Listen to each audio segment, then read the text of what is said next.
It is alarming. Binge eating disorder can cause people to overspend. Duh. Hey everyone, welcome back to the channel. My name is Sam. I have an interesting concept for a video, which surprisingly I was not able to find anybody else talking about this or doing this. When people talk about the startling cost of obesity, they're often talking about the economic cost, which is like 147 billion to the US economy, and I think those were like 2008 numbers, probably way worse now. They talk about the cost to your body, missing days of work, so like productivity loss and things like that.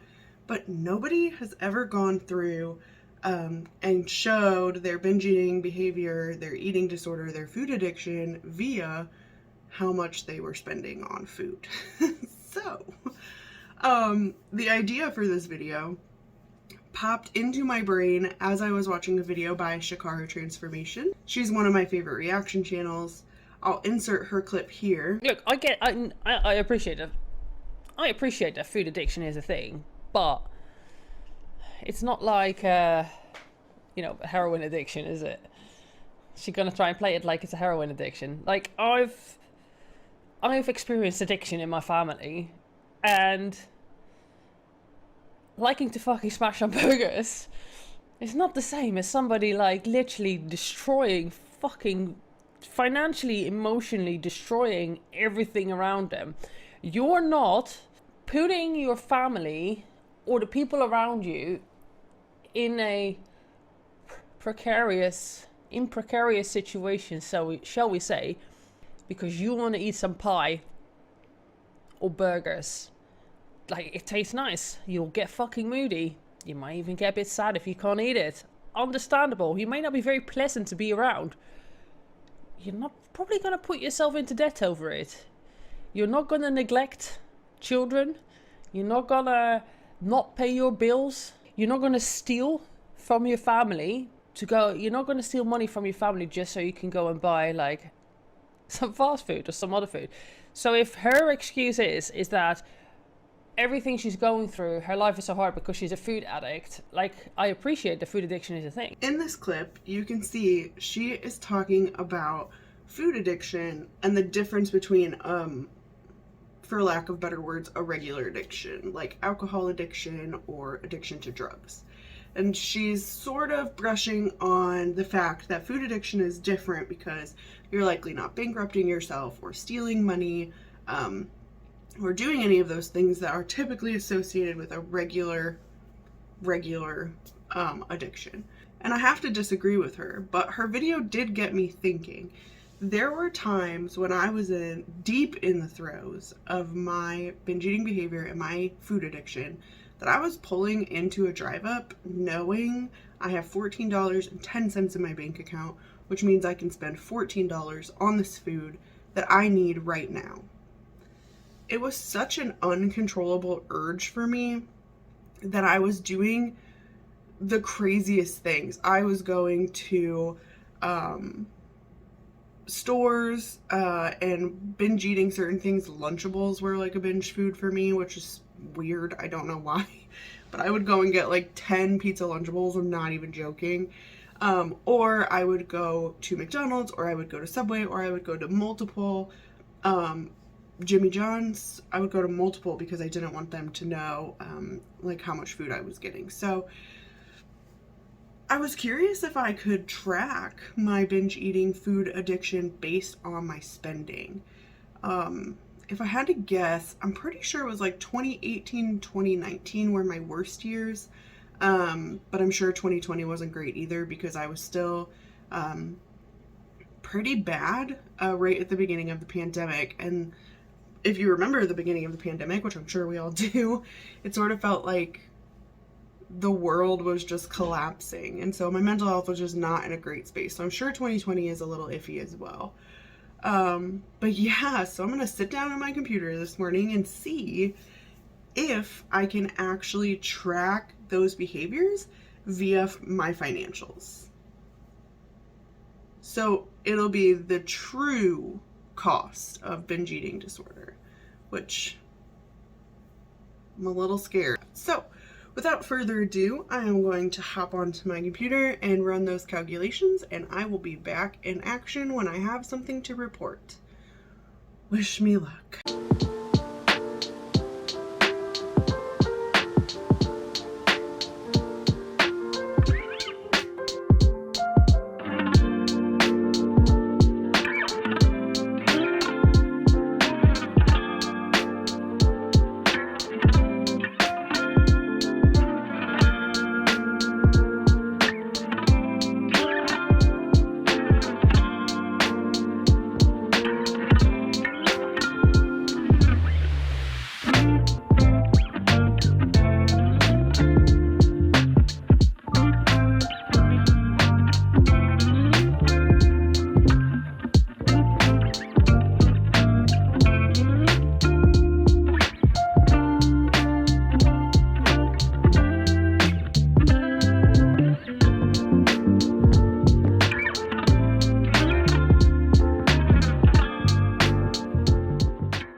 So a little bit of a sobering break. I wasn't expecting this to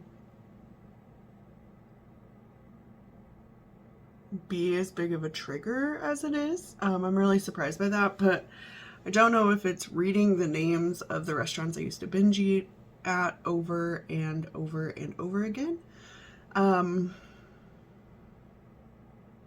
Or if it's just the stress of actually seeing this, but oh my god, I'm feeling very overwhelmed. But I'm almost done. So let me wrap up here, and I'll share those results. Here we go.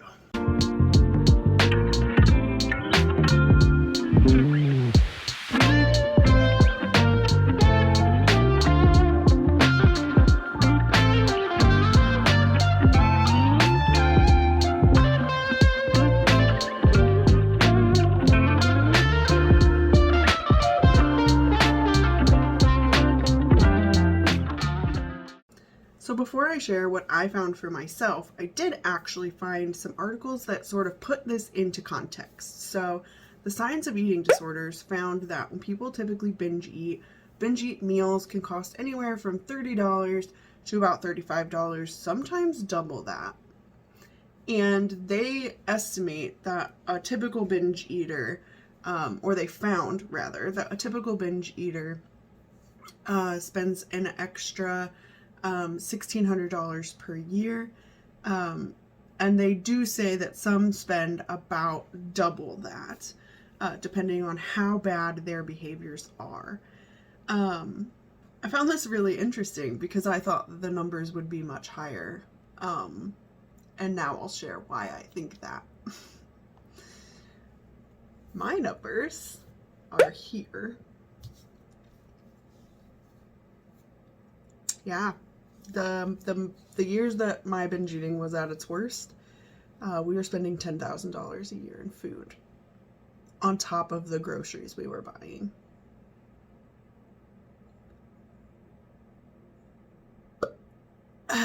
I knew it was going to be bad, but I wasn't expecting it to be this bad.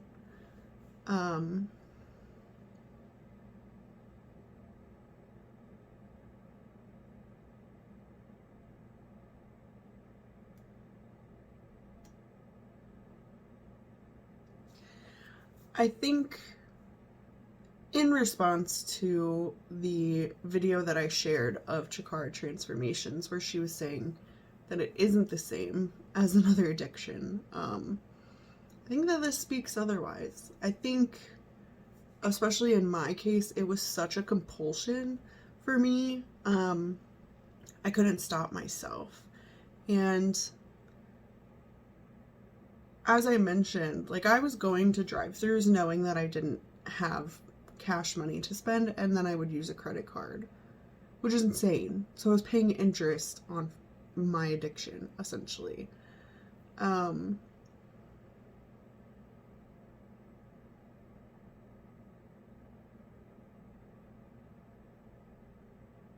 was choosing binge eating over paying bills most months. Like, when you're in it and you're in the zone, your brain is so focused on you needing the food right now that you don't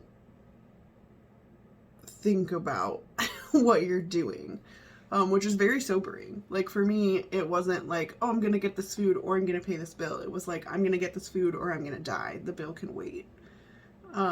And again, I think that's a weird thing for people who haven't experienced it, because it doesn't seem like food can sort of have that stranglehold over you the way that other vices can. But I was trapped in my own head for such a long time. And again, I've mentioned this before.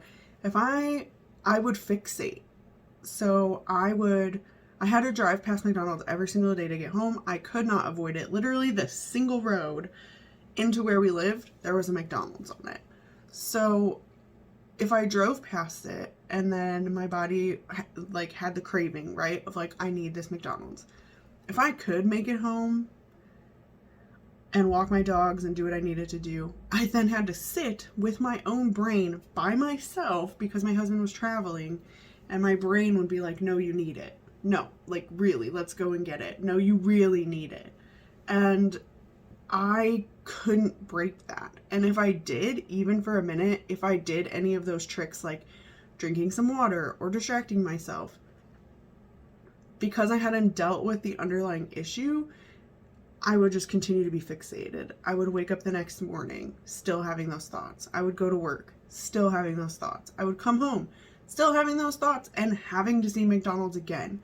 And usually after that second day, after hours of dealing with my brain tormenting me, I would go and get it because I couldn't stand it. And I would do it, and I would order enough food, like I said, for a family of 4, and sit in my car. I would take it home with me, and I would just eat it and then feel immense guilt and shame, cry about it, start looking up how to break it, and then I would just continue the cycle.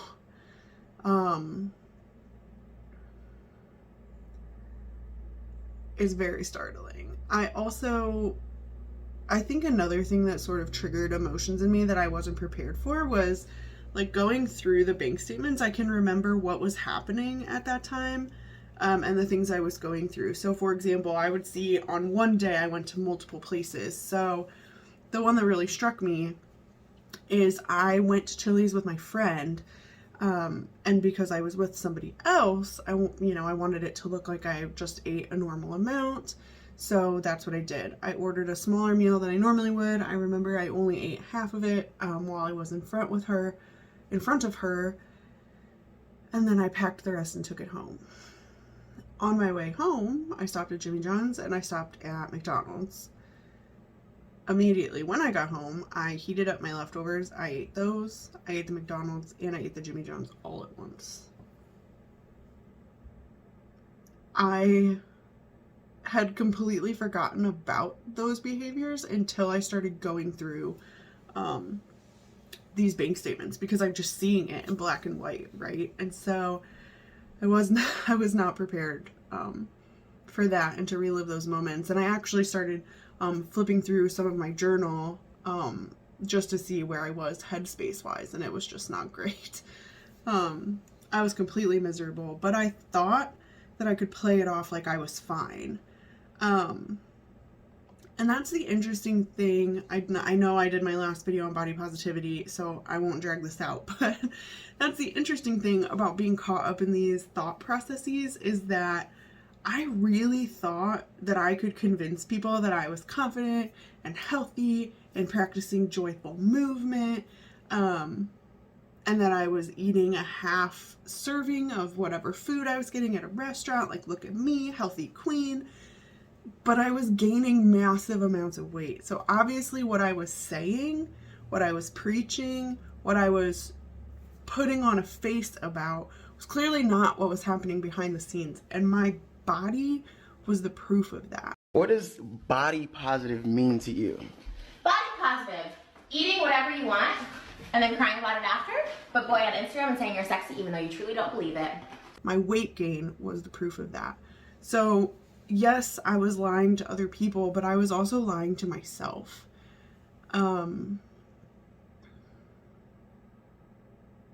And I really thought that I could convince people that I was doing all of the right things. I couldn't lose weight. It was impossible for me because I have health conditions. But really, it is health conditions for me, obviously, but I can lose weight. I just didn't want to. I was at a point where I didn't want to fix what was wrong with me, because I didn't think there was anything wrong with me. That was the rhetoric, right? So I kept doing what I was doing, even though it was really, really bad for me. Here's where I'll end this. Sometimes I still struggle, even in the midst of this weight loss journey, because I want to, you get home after a long day and you just want to order food. You don't want to do what you need to do for it. Or the other case for me lately has been it's freezing outside and I don't want to go to the gym in the morning. I don't want to move. So I've been getting up late, sort of half-assing it at the gym. And then I'm like, listen, I don't understand why I've stalled. I don't understand why this is happening. I don't understand why that is happening. So every single day I have to fight the urge to binge, which I actually haven't had in a while, so I'm proud of that. But I have to fight this urge to procrastinate, which I'm terrible at. I wouldn't call it laziness. It definitely is procrastination. And I have to fight this urge to order food, and do what I'm doing, even just switching it and calling it date night, right? I've got to rein in that spending so that we can do the things that we want to do and so we can have a better quality of life on this earth. Date nights are fun, but maybe we need to reconsider and start doing more active date nights, just like we've been doing active vacation, because this is just too much, y'all. It's too much. Thank you for being a part of this little experiment with me. I don't know how I feel after finding these things. It's very clear that we need to make some life changes. So maybe I'll keep tracking these and maybe I'll do updates every once in a while. If you're definitely interested in that, please like this video so that I know. Because I do think that getting my spending on food under control is definitely going to aid in my weight loss journey. So thank you so much for watching this video. I will see you in the next one. Bye.